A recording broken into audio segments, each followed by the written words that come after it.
Una buonasera cari telespettatori e telespettatrici. Lo avevamo promesso, volevamo venire in quella che è un po' la palestra dei Scampanotadors del Friuli Venezia e Giulia e finalmente ci siamo arrivati, siamo a Zuglio. Questa è Maria Teresa. Come sta Maria Teresa? Adesso un po' imbarazzata sono. Così all'improvviso, È stato beata tra le foglie signora. sì, sotto l'Alnus glutinosa che abbiamo qua davanti all'orto botanico della Polse di Cugnes. Ecco, le chiedevo, ecco, venga da questa parte, mi deve raccontare anche per le persone che sono lì, che ci stanno guardando da casa, dove siamo in questo momento. Siamo alla Polse di Cugnes, che è vicino alla pieve di San Pietro di Zuglio, in Carnia. Cosa E posso lei qui dire? che cosa fa? Sono una cavaerba, io mi chiamo. La cava erba. Sì, perché qua, se farete vedere poi, c'è il nostro bellissimo orto che ha 1220 aiuole e purtroppo l'erba cresce anche se non piove e c'è la siccità e qualcuno la deve togliere per fare vedere la bellezza del nostro orto e bisogna curarlo e poi quando c'è qualcuno farlo vedere, spiegarlo e questo è il mio compito. Senta, Io sono una delle volontarie. ecco, anche perché dobbiamo dire, per fare un po' di storia, qui un tempo che cosa c'era? Un tempo c'era solo erba, cioè c'era un campo praticamente e c'era solo un piccolo stavolo che era adibito a deposito, penso, più che altro. Si parla di nei secoli.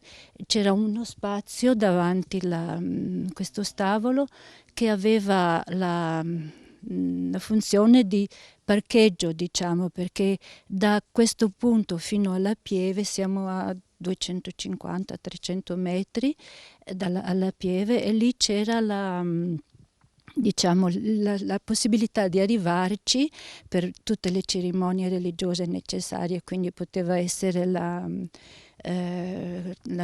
battesimo, la cresima, la comunione, il matrimonio, oppure purtroppo anche il funerale delle persone. C'era solo un sentiero, quindi mettevano i carri fino davanti qua e poi proseguivano a piedi portando il morto se c'era da portare, oppure se era inverno capitava che non riuscivano a scavare la terra perché era gelata e lo lasciavano qua in attesa della primavera per poter poi fare la tumulazione. Ecco, quindi lei mi ha un po' anticipato, Maria Teresa, questo è un luogo di grande fede, no? Diciamo no, è ecumenico, è aperto a tutte le fedi, cioè senz'altro di fede e spiritualità, però abbiamo anche la natura, abbiamo l'osservatorio astronomico, quindi anche l'astronomia, abbiamo la cultura, quindi una grande biblioteca molto ben fornita, ma il tutto è stato grazie ai privati, non è. Adesso non vorrei dire cose, sì, penso che non siano, come posso dire, dipendenti, questo posto non dipende da Da qualcuno, è nessuno. una fondazione. Ecco, senta, e in quel laboratorio botanico cosa succede? E tempo fa c'erano degli studenti dell'Università di Trieste, della Facoltà di Farmacia e il corso di tecniche erboristiche e venivano qua per preparare le loro tesi. Quindi noi abbiamo gli erbari, abbiamo i semi che raccogliamo, un po' diciamo di attrezzatura tipo microscopi e reagenti così per fare piccoli esperimenti per diciamo le scolaresche più che altro che vengono qua e che siano interessate. C'è una dottoressa della Carnia Musei che viene ad aiutare a fare tutto questo. Ecco, senta, e poi io la lascio perché aprirò questa porta. mi ispiro al buon Morandi, apri tutte le, sa la canzone, apri tutte le porte, la sa. Non mi faccia cantare Non la anche. faccio cantare, però lei mi deve preparare, se può, quella bibita che mi aiuta molto, visto che devo parlare per un'ora e mezza. Che cosa ha preparato prima? Beh, è solo acqua con il nostro sciroppo di sambuco che si diluisce ampiamente, insomma. Ampiamente, attenzione al termine, quindi io, se lei mi consente, vado perché ci sono i Scampanotadors che mi aspettano. Lei arriva con la bibita fra un po'? Certo, gliela porterò. Stia bene, signora. Visto che è un luogo ecumenico, dovremmo salutarci con il pace e bene, no? Visto che siete Va bene, sì. tanto non fa Facci mica bene. male, pace e bene. Io vado da questa parte e lassù, caro Caramaschi, guardateli. Sembrano dei tigrotti, guardali, sono là, li salutiamo. Quelli sono i Scampanotadors, che ci conosciamo da una vita. Da una parte c'è la bandiera del Friuli, Presidente Miotti, e dall'altra che bandiera è? La provincia di Bergamo, siccome i bergamaschi ci hanno aiutato in maggior parte dei lavori, allora per riconoscenza noi abbiamo messo anche il loro simbolo. Ecco, senti, ma come nasce questo rapporto fra il Friuli e la Bergamasca? Perché i bergamaschi sono stati a lavorare dopo il terremoto in Friuli, sono stati qua circa 7-8 anni e non hanno avuto mai un incidente, mai nessun ferito, e per ringraziare il Signore oppure il Papa Giovanni hanno detto facciamo qualcosa di particolare. Sono venuti qua e si sono messi a fare l'orto botanico di pietre. Dopo facciamo ancora qualcosa. Allora venivano in ferie, durante le ferie venivano qua un mese e con operai, calcestruzzo, tutti i materiali, facevano su qualcosa. Insomma hanno lavorato per 15 anni e tra i lavori hanno fatto anche il nostro campanile. Cioè noi abbiamo contribuito con le spese, cioè del mattoni delle pietre, abbiamo pagato insomma un po' ciascuno, ma loro ci hanno aiutato con La manodopera. la manodopera perché erano bravi muratori. Senti, e quei tigrotti là, chi sono? Sono ragazzi, tra i 70 ragazzi o anzi, nessuno vecchio, no, la singing band che lì, Che il partiare, si musiclami. che si chiama Renato come me. Comunque alle giovani, sì, io ho il più anziano, via. Da resto sono due giovani che fanno parte di che 70 scampanotadors che sono tra le nostre associazioni, 70 che vanno a scampanotare su tutti i campanili dal Friuli. Ecco, senti, fino a dove arriva la vostra associazione? Ma arriva in tutto, anche oltre il Friuli, cioè però vengono qua a scuola, sono bambini dai 14 ai 20 anni, arrivano qua, vengono a scuola e dopo nelle loro zone, anche se non suonano uguale, però hanno la musica già dentro, hanno il ritmo, perché qua dopo se tu quando senti la scampanotare devi stare dentro a un certo nelle battute della campana grande. Allora anche se loro vanno per esempio a Bergamo, che hanno un altro sistema, o a Roma, che ce n'è uno di Roma, che hanno altri sistemi, loro si adeguano a quello lì, però sono già rodati.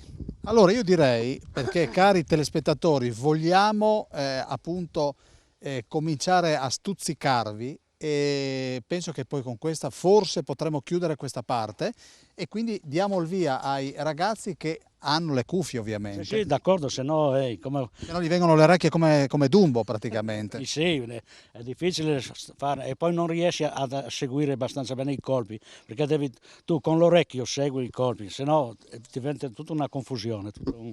E allora vedete che adesso sono iniziate le manovre, quindi io vi lascio con i rumori di fondo.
Meraviglioso, penso che le nostre telecamere non abbiano mai ripreso qualcosa di simile. Però direi di andare in pubblicità sullo sfondo. Ecco, si sono fermate, però col Presidente vorrei, dopo la pubblicità, spiegarvi che cosa hanno suonato questi ragazzi.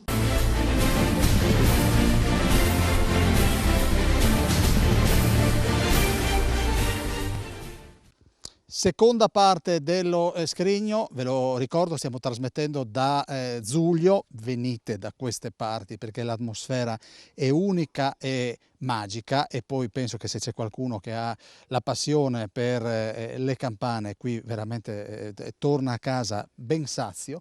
Presidente, prima della pubblicità i signori lassù, Sì. che cosa ci hanno offerto? Ci hanno offerto la tradizione friulana, lo scampanio friulano, quello che si faceva una volta e che si continua a fare, però si continua a fare sempre migliorando qualcosa, mettendo dentro qualche colpo in più, facendo altri tipi di armonia, però la base è sempre quella. Dopo ognuno mette dentro quello che vuole, ed è per quello che hanno piacere anche i giovani di venire, perché nessuno gli proibisce di fare qualcosa di nuovo, però devono sempre stare dentro i colpi quando batte la grande, dentro i colpi del battacchio. Ecco, senti, ecco, la fase di avvio ha un nome? No, così parteix, tira la guardia, tenga il banducel, perché bisognerebbe tenere il battacchio, di modo che quando la campana è ben avviata tu lasci il battacchio e parte subito don don, e l'altro ha già il ritmo nella orecchia, no? Perché vede già il battacchio che corre, lui tac, capta i colpi. Quant'è che frequenti sto mondo? Avevo 9 anni e sono adesso lì torri 80.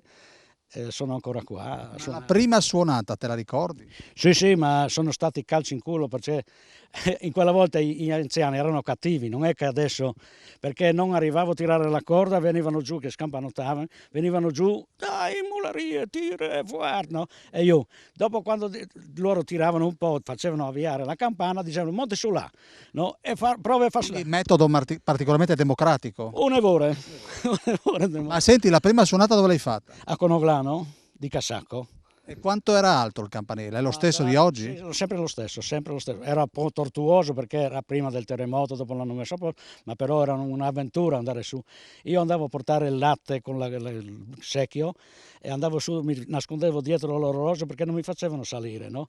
E quando andavo a portare il latte incominciavano a scampanotare una settimana prima, mi nascondevo dietro, e quando ero lì non mi mandavano giù. Senti, no? quanti calci puntini hai preso?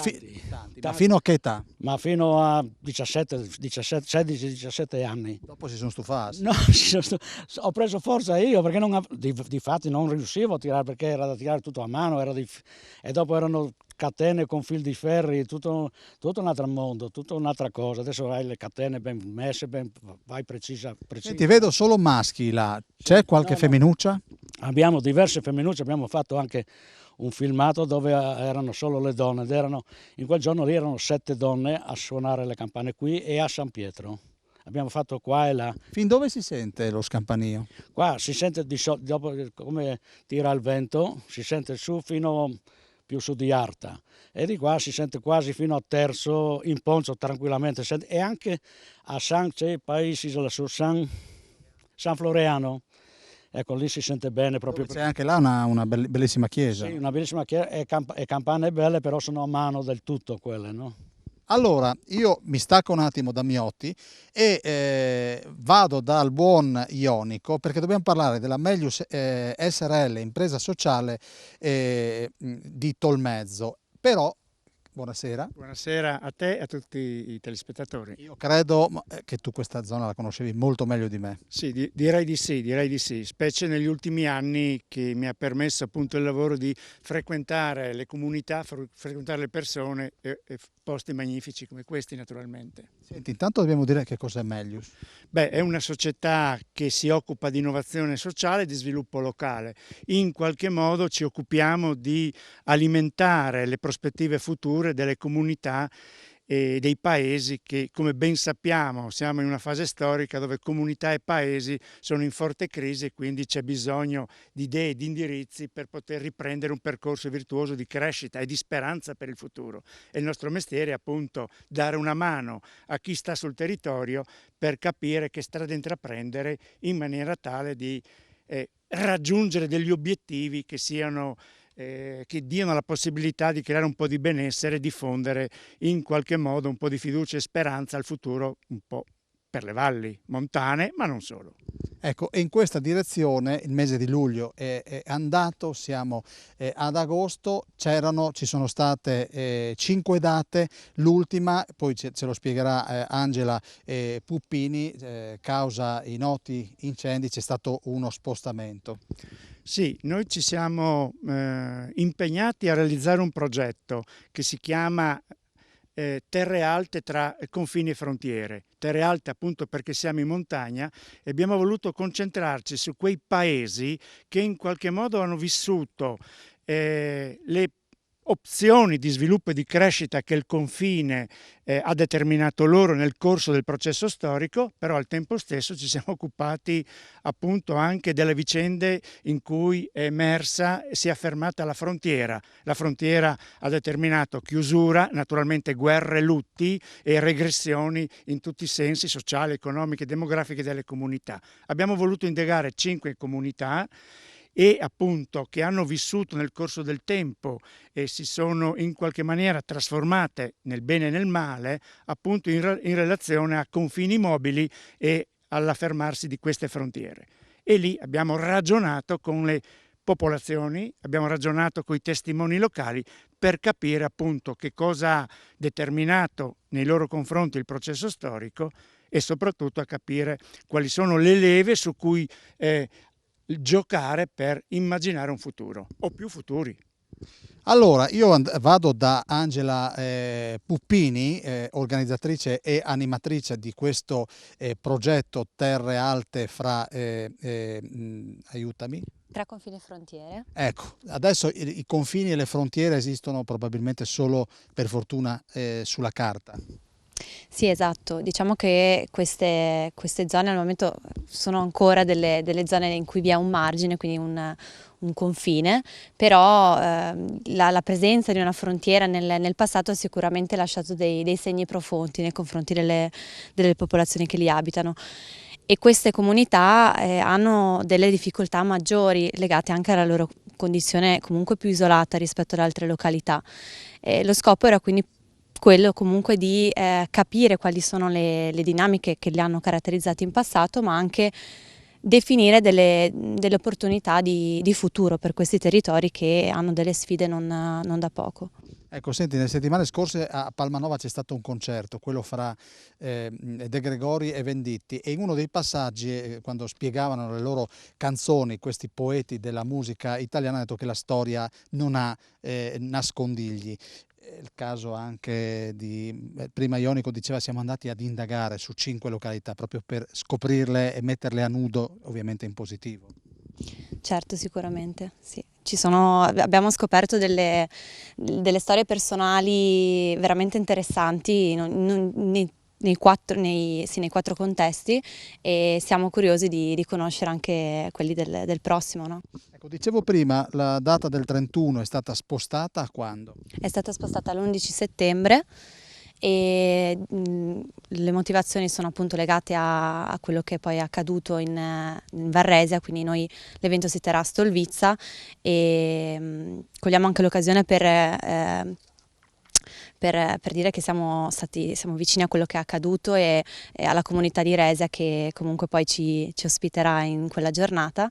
E questo evento sarà un po' quello conclusivo del progetto, sarà più un'occasione di festa, sarà una vera e propria passeggiata etnografica in questo borgo a Stolvizza, e principalmente entreremo nelle case, quindi nei cortili delle case tipiche, e ci accoglieranno. Quindi abbiamo strutturato dei 3x4 percorsi differenti che si chiamano Les, Ves e Kikei, con dei nomi, con i toponimi di lassù, appunto di quella comunità. Ci ritroveremo diciamo in uno spazio e poi partiranno questi tre gruppi attraverso il borgo, e in ogni borgo appunto ci sarà il proprietario della casa che racconterà la storia della casa, quindi come ha vissuto personalmente la frontiera, questa realtà di confine per se stesso, ma anche come comunità, e verranno affrontate delle tematiche sempre differenti in ciascun cortile, e poi si prosegue nel giro. Ci sarà verso ora di pranzo un pranzo comunitario all'interno del borgo di Solvizza, tutti insieme, dove ci faranno assaggiare anche delle specialità locali, e lo scopo, diciamo il momento interessante sarà dopo, verso le 2, quando tutti i 3 gruppi si riuniranno nel punto Belvedere di Stolvizza, e qui vorremmo sapere che cosa la gente ha sentito all'interno durante il percorso, quindi che cosa gli è rimasto dalle storie che hanno ascoltato, e ragioneremo insieme, anche grazie alla presenza di relatori che abbiamo invitato. Nello specifico ci sarà Annibale Salsa, che è l'ex presidente del CAI nazionale, e insieme anche alla sindaca, quali sono delle opportunità di sviluppo per una realtà come quella di Stolvizza. Allora, Angela Puppini, noi ci fermiamo qui, chiudiamo qui la seconda parte, vi invito a rimanere qui perché poi ci saluteremo queste 2 persone, andiamo in pubblicità.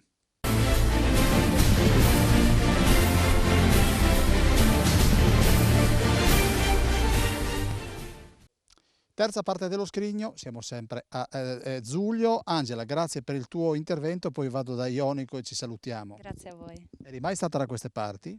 Devo essere sincera, no. Vedi? È stata una bella scoperta, sì. Vedi? Quindi ci siamo dati appuntamento qui a Zuglio, che è in Val Ionico? Val But. Allora, l'ultima domanda è: che cosa rimane, che cosa è stato chiesto e che cosa è emerso in questi 4 incontri? Beh, intanto 2 scoperte piacevoli, che c'è vivacità in queste 4 comunità che abbiamo incontrato, incrociato e discusso con appunto i testimoni di questi luoghi, e non era scontato che comunità marginali con una regressione demografica anche rilevante potesse esprimere questa vivacità, e questo è già un punto di partenza favorevole per costruire un futuro. Il secondo elemento: abbiamo visto comunità operose, non soltanto un sindaco, ma delle associazioni, delle Proloco, alcune imprese che assieme hanno costruito in maniera diversa, con risposte diverse in ognuno di questi luoghi, propri percorsi di sviluppo locale.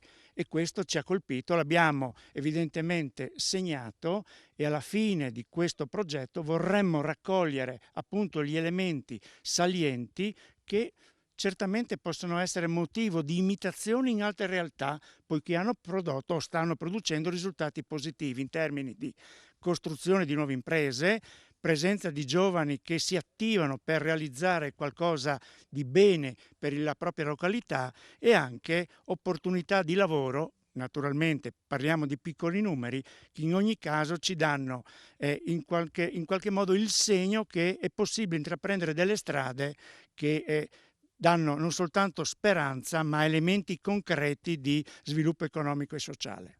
Grazie Ionico, io saluto, non è qui ma la salutiamo, Annalisa Bonfiglioli, vicepresidente della cooperativa Cramars. Sorride, lei è tra noi, sorride, però la rivedremo un po' più in là, e ai Cramars e alla Melius SRL e a tutto questo progetto Terre Alte fra confini e frontiere dedichiamo lo scampanio dei nostri amici Scampanotadors. Grazie a tutte e 2. Li ringraziamo.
Avete capito bene dove siamo?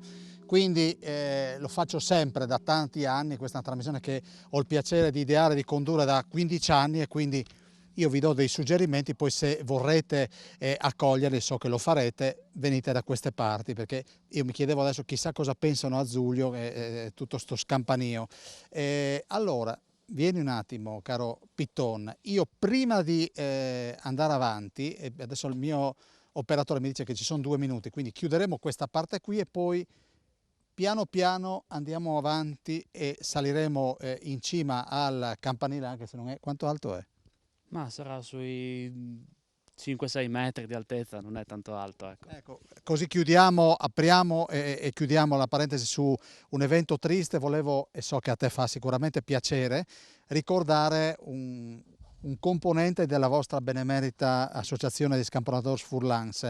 Dobbiamo ricordare Matare. Mirko, sì.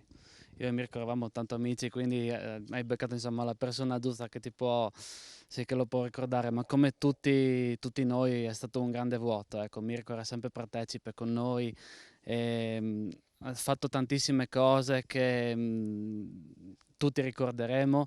Ha guardato oltre il fatto di solo suonare, ma ha visto proprio la compagnia, lo spirito di amicizia, lo stare insieme, tutte cose che noi porteremo avanti per sempre. Senti, Mirko ha portato avanti quella che è un po' la mission, no? Cioè c'è ancora ovviamente questa parabola che caratterizza i Scampanotados. Sì, diciamo che la prima cosa che ci deve essere è l'unione, altrimenti non puoi andare avanti. Se tu vai solo con l'obiettivo di suonare, hai raggiunto un piccolo obiettivo, ma l'obiettivo principale è che bisogna esserci tutti insieme, se no, se non facciamo unione non portiamo avanti niente, ognuno rimane nel suo e lentamente scompariremo, come è già successo fino a pochi anni fa. Allora, Mirko Matara lo ricordiamo e sentite, è quasi che è lassù e c'è il vento, chissà, c'è forse la sua mano che ci sta sfiorando, la mano che ha suonato tante volte qui a Zuglia e non solo a Zuglia, perché questi ragazzi girano il Friuli e valorizzano il territorio e ci sono sempre, soprattutto quando c'è da far festa e le campane, qualche volta, per fortuna poche volte, sono il segnale che qualcuno non ce l'ha fatta ed è andato avanti, ma il più delle volte questo è uno strumento per dire che è ora di fare festa. E io invece adesso vi dico che è ora di andare in pubblicità, chiudiamo qui la terza parte e da Zulio torniamo tra poco.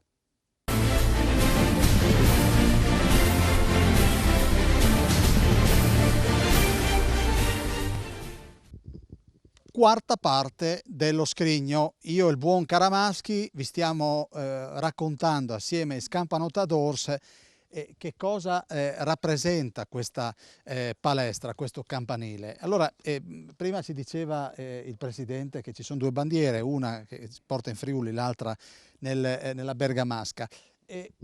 Qui chi viene, Pitton? Beh, qui vengono tutti gli allievi, tutti coloro che vogliono imparare a suonare, che vogliono provare a suonare e lo frequentiamo noi quando facciamo la nostra scuola Scampanotadores ogni estate, 4 domeniche in estate noi facciamo la scuola ed è il nostro campanile palestra questo qua. Ecco, intanto così parliamo anche della tua passione, perché tu fai un altro mestiere. Sì. Come ti avvicini a sto mondo? Seguendo le orme di mio papà e mio zio che sono su tutti e due. E quando ero piccolo ho sempre avuto il fascino di salire ero affascinato dalle campane, da come si suonavano e ho avuto la fortuna di poter salire anche assieme a loro e di poter imparare all'età di 6-7 anni circa. Allora, noi facciamo una cosa così, siccome voglio che Caramaschi goda di buona salute, non vorrei che si inciampasse visto che andava marcia indietro, noi a questo punto vedete che da una parte ci sono le piante, i cardiotonici, l'apparato cardiovascolare, queste probabilmente sono piante, non voglio allargarmi perché poi... gli antisalivanti, questo è l'orto botanico, non il giardino, quindi facciamo questa sottolineatura e da una parte il suono delle campane, questa mi viene così all'improvviso, e dall'altra il suono della natura. Dobbiamo entrare in questo varco, apri tutte le porte, mi viene sempre... E questo che cos'è? Questa è una scultura che è stata fatta di recente, è stata donata alla Polse, quindi è una cosa che è un po' fa parte di tutti i gruppi della Polse, perché siamo un 5-6 gruppi che condividiamo questo posto. È stata donata in onore delle donne, alle Feminis de Polse. E infatti alle Feminis de Polse spettacolo di laboriosità, sapienza e bontà, spettacolo di laboriosità, sapienza e bontà. L'artista è Franco Maschio, il donatore è Redento Fabbro nel 40° della Pelfa, e quindi saliamo su questa sorta di scala a chiocciola naturale e qua raggiungiamo questo campanile che io non avevo mai visto da vicino, avevo visto solo in fotografia.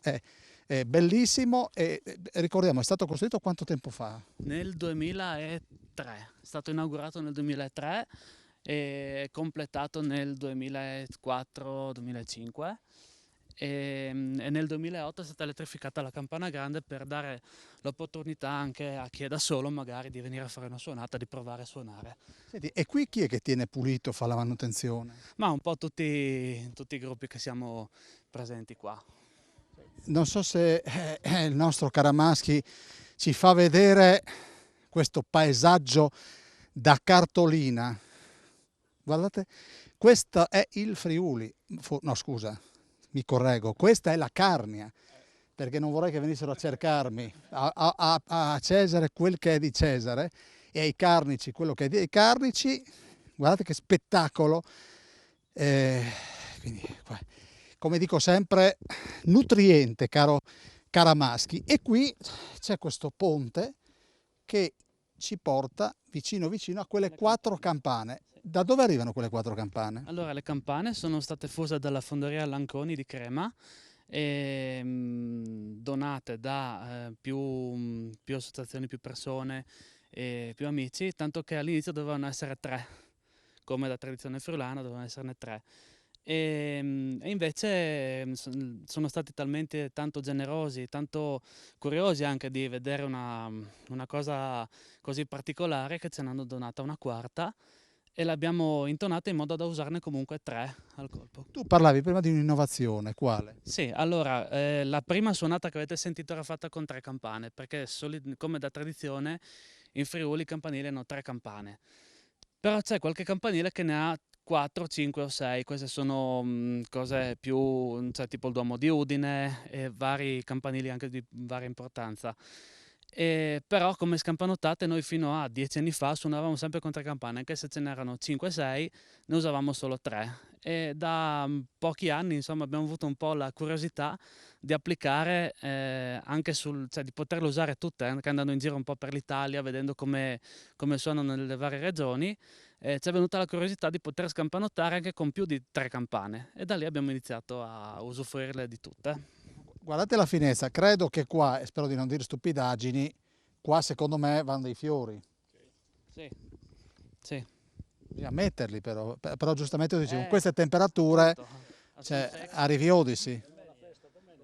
Ah, e quindi, allora, noi adesso saliamo e quindi c'è questo ponticello in legno che ci porta da questo. Ha un nome? No, Un ponte. una passerella. Una passerella e vedete che ci sono 4 ragazzi che vengono da questa parte, venite da questa parte, vado da questo signore, guarda come sono i loro, questi vorrebbero dormire qui, a momenti preferiscono la campana alle ragazze. L'hanno già fatto.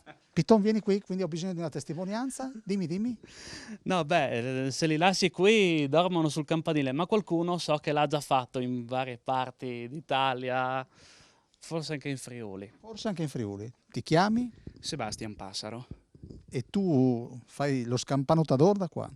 Allora, io sono nato con questa passione, ma sono entrato nell'associazione Scampanotadores Furlans dal 2007. E la prima suonata? Allora, il primo campanile che ho fatto è stato a Mortegliano nel 2005 Niente poco di meno. e avevo 5 anni. Io andavo su come niente e mia madre dietro col fiatone a gridarmi di aspettare che arrivasse anche lei su. Come si chiama la mamma? Monica. Monica. adesso ti segue ancora o guarda dal basso? Lei guarda dal basso, su viene mio padre perché Si chiama? Fabio. Ma anche lui ha la passione per i Din Don Dan? Bon, lui viene su e se c'è da dare una mano naturalmente dà il suo contributo, però non è che abbia questa passione, sono io che cerco di portarmela un po' di qua per darmi una mano quando sono da solo. Ecco. E tu invece? Sono Alessandro, vengo da Fontana Fredda, provincia di Pordenone. Fontana Fredda, avete sentito questo D che è caratteristico della destra tagliamento. E tu invece sei il re delle campane oltre il Tirimente? Oltre al Tiliment, sì, ho iniziato anch'io da piccolo con questa passione, ho iniziato prima a Clout, paese dove ho passato l'infanzia dei nonni, dove la notte dei santi andiamo ancora a tirare a mano le campane con le corde dal basso del campanile, e dopodiché mi sono iscritto a questa associazione dal 2018 e adesso sono qui con i miei amici da Udine. Quanto unisce questa associazione? Tanto, si sono create tante belle amicizie nel corso degli anni, amicizie che vanno avanti da tanto tempo e che si sono consolidate condividendo appunto questa passione, amicizie che sono nate da poco che però continuano a esserci. È proprio il fare associazione è proprio questo, bisogna essere uniti e siamo tutti uniti. Senti, adesso faccio una battuta, come si chiama questo? Oh, sai che non mi ricordo? Anche tu hai Mi sembra che è da tanto tempo che non lo vedo. L'ho forse il conosciuto nome, adesso, potrebbe chiamarsi Matteo. Matteo. Forse non lo sa neanche lui. E adesso faremo una battuta, non vedevo l'ora poi ognuno ha le proprie interpretazioni. E tra l'altro questo individuo ha costruito a casa un campanile, no? Sì, in terrazzo. È stato il primo perché dopo ce ne sono stati altri che hanno costruito il campanile a casa. Scritto, attenzione che ci possono essere delle gelosie perché qui pian pianino stiamo lottizzando tutte le terrazze e i cortili, quindi Daniele qui ti vai a inerpicare in un terreno spinoso. Allora io direi di chiudere questa parte quindi siamo molto più vicini, cosa ci fate sentire? Allora, prima ti abbiamo fatto sentire le scampanottate a 3-4 campane, adesso possiamo farti sentire qualche melodia con le campane ferme, così... Perfetto. Io mi sposto e quindi il nostro Caramaschi... E poi andremo a conoscere, oltre a Matteo, come si chiama quel ragazzo? Federico. Allora, caro Federico, tu devi indossare le cuffie adesso. Sì, e dopo questo brano veniamo da Federico, prego.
Allora, direi che il buon Caramaschi mi dice che forse possiamo andare in pubblicità e noi ci leviamo qui.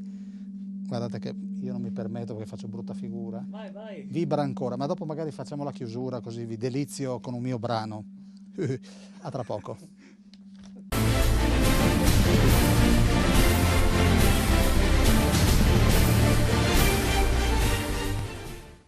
Quinta parte, lo avevamo visto prima, quindi volevamo sentire anche la sua viva voce. Federico, tu sei giovane. Sì, ho 12 anni. La passione mi è nata 2 anni fa, ma sono da 2 anni, 3 anni fa mi è partita la passione. Come è partita questa cosa?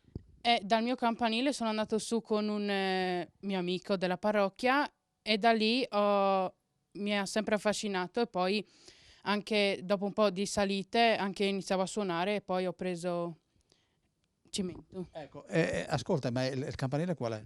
È quello dei Rizzi, frazione di Udine. Da dove si vede il Friuli? Si vede un po' di Udine, ma non... No, il Friuli come stadio. Ah, sì. Quindi quando vince l'Udinese tu sali sul campanile e va... Anche no. No. Appunto, quindi. E a casa Matteo non ti ha ancora costruito il mini campanile? No, perché non ho neanche lo spazio.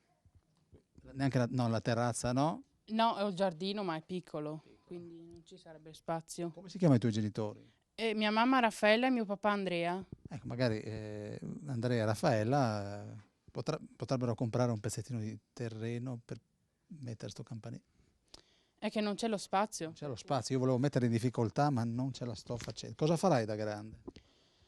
Non lavorare sulle campane, ma avevo pensato, visto che a me piace guidare, l'autista di autobus in centro città, oppure anche corriere che portano magari bus bambini a scuola. Ti immagini invece del clacson una campana e quando tu sei in via vicino al centro di Udine suoni e sta arrivando? Sarebbe meraviglioso, Federico. Beh, sì.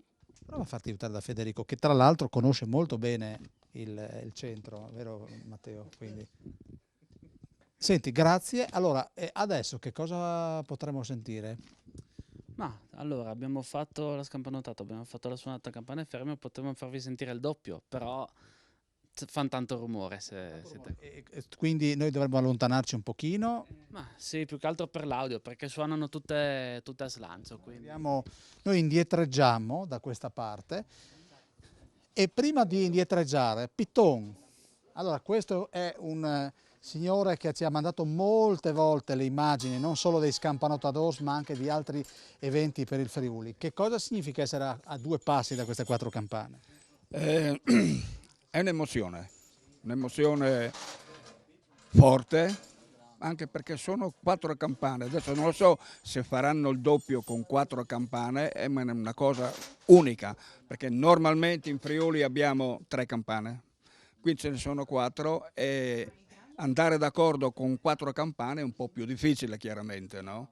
Ma loro sono bravi, abbiamo anche il maestro dei campanari, dunque penso che facciano un bel suono, perché anche l'orecchio deve sentire, se si suona male l'orecchio si ribella. Allora, prima che l'orecchio si ribelli, volevo andare da Matteo, prima che inizi il concerto. Matteo, spieghiamo come ci si prepara al suono della doppia.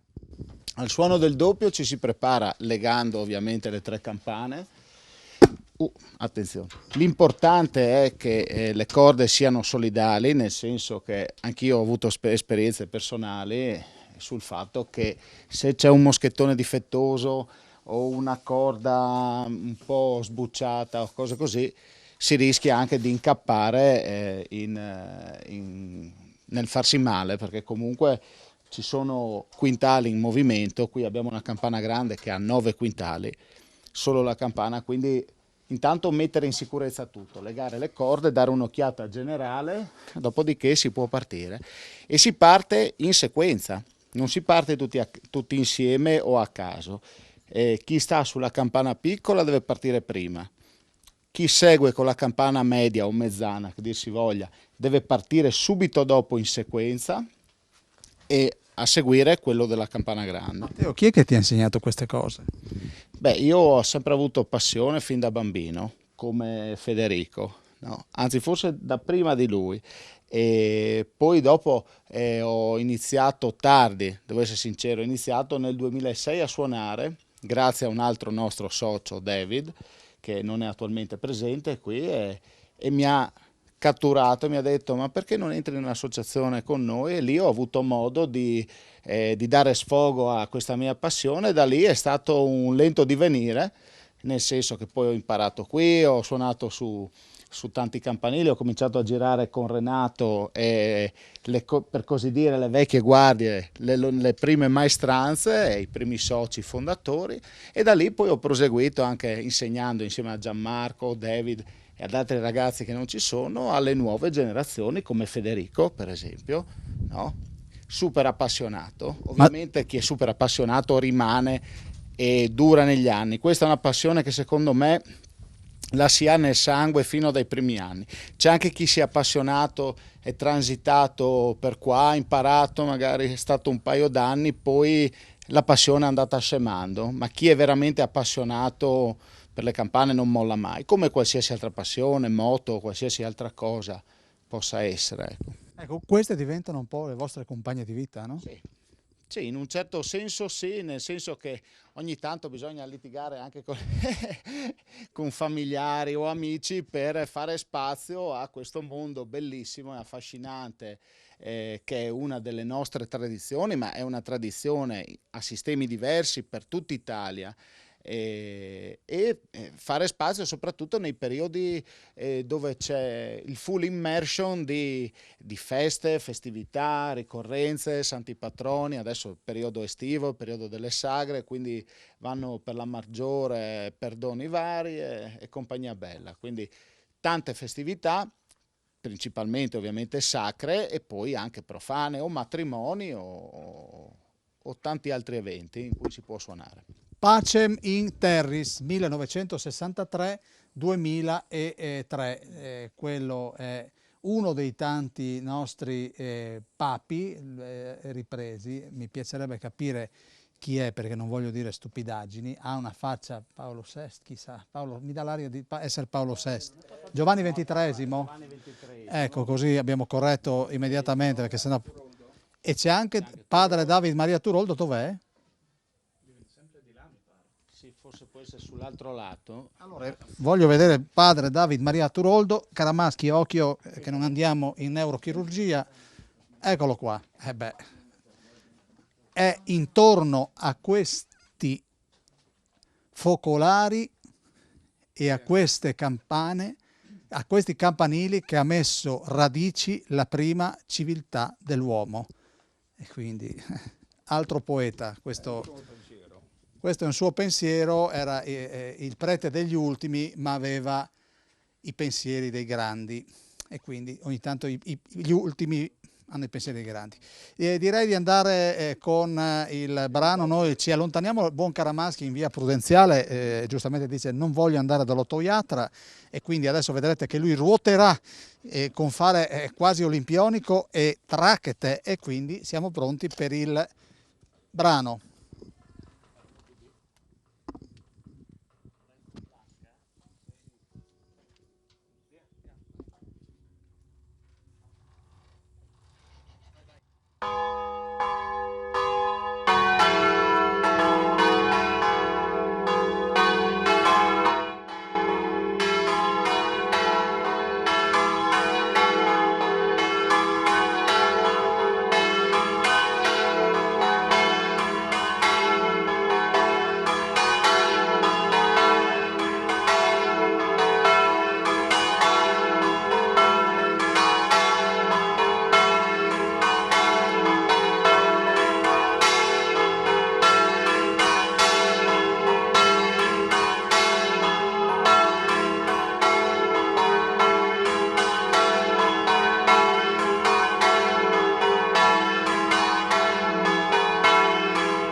Dianello, si finisce sempre con i 3 rintocchi. È una cosa io ritengo molto simpatica, perché dopo aver suonato il doppio e lo hanno suonato magistralmente, hanno concluso con un ding deng dong e hanno chiuso il concerto. Allora col din den don io chiudo questa quinta parte, caro Caramaschi. Din den don.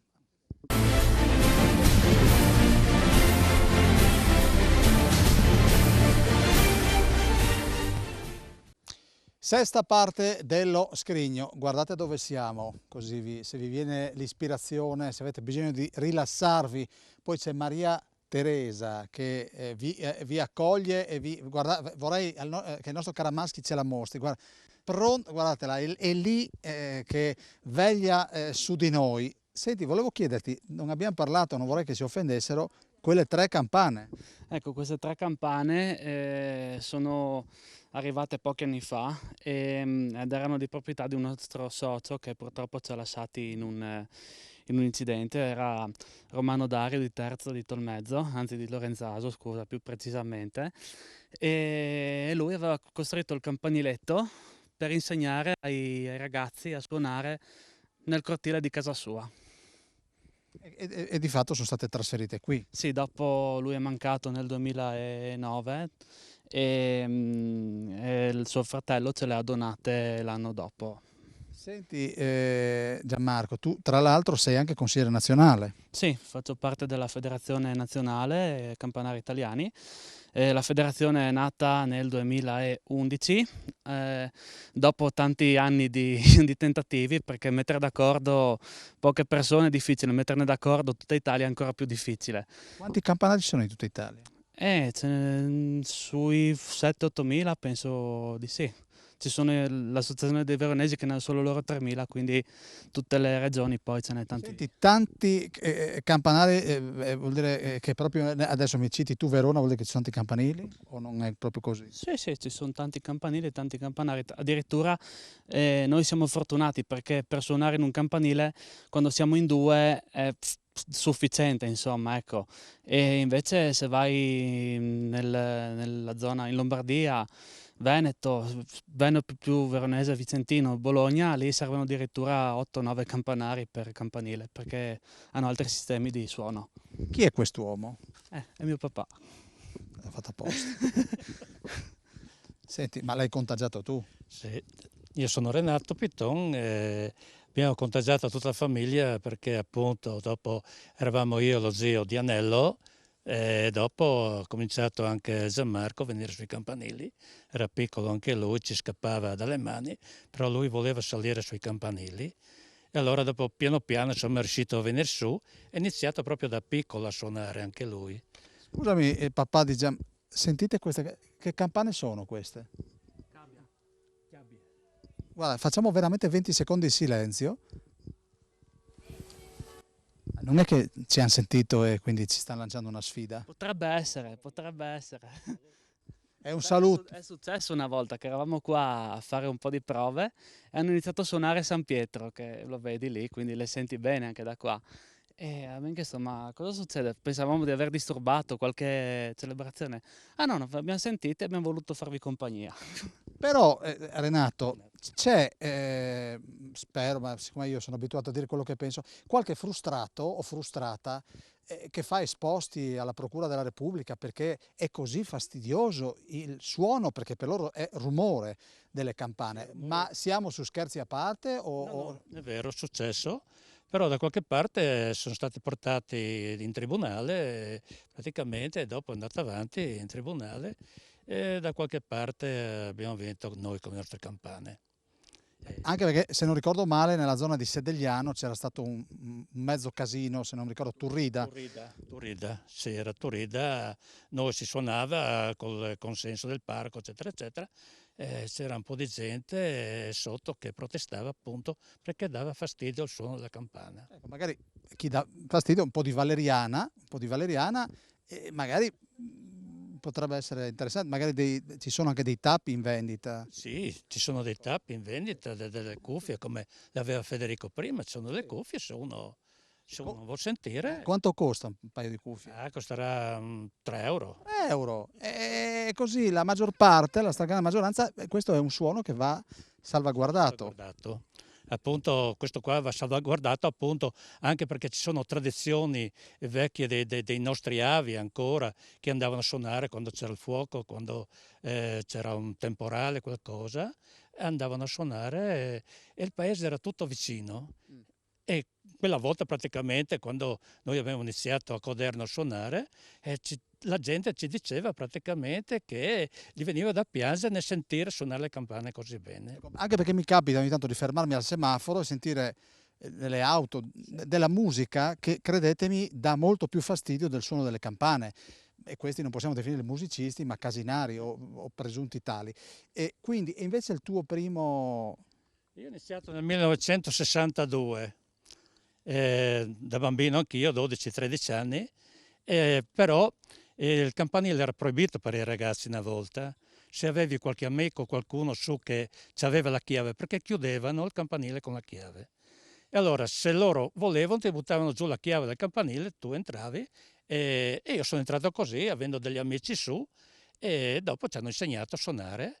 E da lì abbiamo cominciato un po' di ragazzi a suonare, qualcuno è rimasto un po' a suonare, continua ancora a suonare e qualcuno ormai... Senti Renato, il terremoto, qualche campanile purtroppo lo ha abbattuto o danneggiato? Danneggiato. Sì, ci sono diversi campanili qua in Friuli danneggiati dal terremoto, però adesso sono stati messi a posto, funzionano abbastanza bene quasi tutti insomma. Ecco, vorrei chiedere vieni Presidente, le manutenzioni che si devono fare alle campane? Sì. Abbiamo una ditta, noi, che facciamo una specie di abbonamento, una volta all'anno o due, passano, danno una guardata e se c'è qualcosa da cambiare, loro lo fanno, noi lo paghiamo, insomma, ci riparano se c'è qualcosa da fare. Se c'è un battacchio, per esempio, questi qua sarebbero da cambiare perché sono troppo pesanti. Allora già abbiamo in testa di tornare a rinnovarli e farli nuovi. Quanto costa? E costano circa, ti dico, costerà 1.000 euro ciascuno.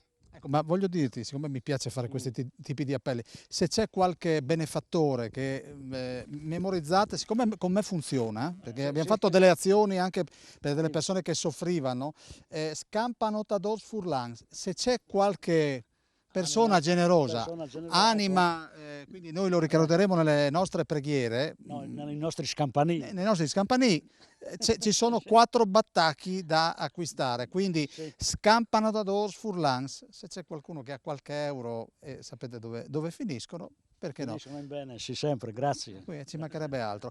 Io vorrei tornare a gustarmi, caro Caramaschi, questa, dov'è il Presidente? Abbiamo 4 minuti, questo è Volontari de Bergam, quindi 2003, questi sono alpini? Alpini, quando abbiamo inaugurato, che hanno finito, hanno messo questo qua, sono stati gli alpini di Bergamo, varie zone, varie sezioni degli alpini che hanno contribuito perché durante il terremoto e dopo il terremoto hanno lavorato varie squadre e come ti dicevo prima si sono prestati a fare questo qua in onore di Papa Giovanni XXIII. Se tu guardi di là c'è la lapide di Giovanni XXIII, loro hanno voluto ringraziare e a fare qualcosa per noi. Ecco, tra l'altro dici Ana e mi viene da pensare a quello che succederà, non vedo l'ora, a Udine con la dunata degli alpini e non vedo l'ora di vedere sfilare i bergamaschi, io li ho visti, ero lì e c'era anche il generale Figliuolo, l'abbiamo intervistato in diretta, quando passano i bergamaschi cioè, è veramente un'onda. Sì.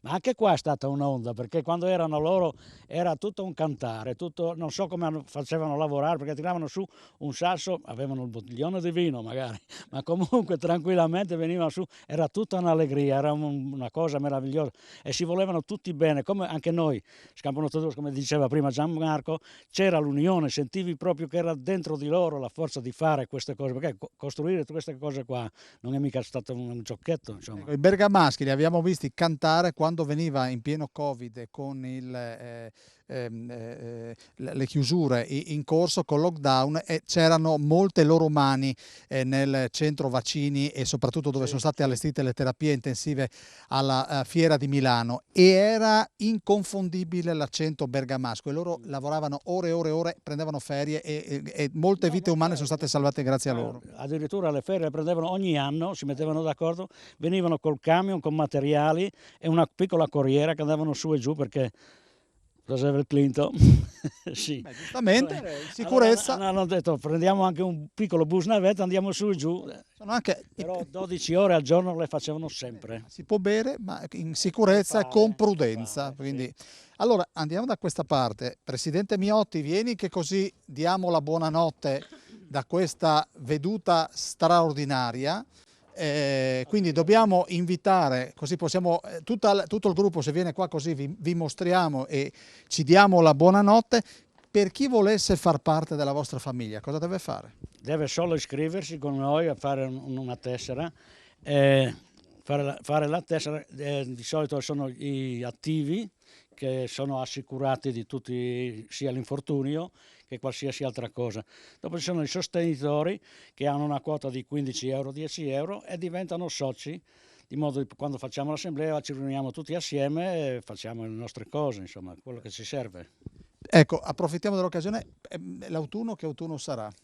Ma penso bene, perché adesso ha cominciato a calare, la pandemia ci ha fregato proprio di brutto, ma adesso che riprendiamo e vediamo che sta di nuovo calando, siamo già entusiasti di ricominciare e abbiamo già le giornate piene già ormai tutti. Ecco, tra l'altro le campane in questi 3 anni purtroppo hanno suonato per eventi tragici, speriamo, e ricordiamo sempre la possibilità a chi vuole, perché sennò poi sai, ce ne sono 2 che mi massacrano e quindi non hanno nient'altro di meglio da fare. Per chi vuole, ribadisco, c'è la possibilità di vaccinarsi, chi non ha ancora fatto può farlo in piena libertà. E ricordatevi i batacchi, ne servono 4, se c'è qualche benefattore, guardate, sì, effettivamente sono un po' ruggini amici, quindi anche il il materiale è un po' duretto, cioè nel senso che sarebbero da ricuocere. Da ricuocere? Che cosa? Guarda, questo mi parla in tecnico. Cosa vuol dire ricuocere? Tornare a scaldarli, portarli a una certa temperatura fin quando diventano rossi, immergerli nell'acqua, nell'olio, fino a quando vedi che c'è un certo colore. Allora loro rimangono un po' più morbidi. Guardate con che amore Caramaschi riprende i batacchi, che però bisogna assolutamente... Sì, sono grandi per queste campane, qua di solito... Quanto pesa? Peserà, ci può da pesare, 45 kg. Io, Simone, vado da questa parte perché voglio mostrarvi ancora per un attimo il batacchio e guardate il ben di Dio, qua siamo nel cuore della Carnia, Zuglio.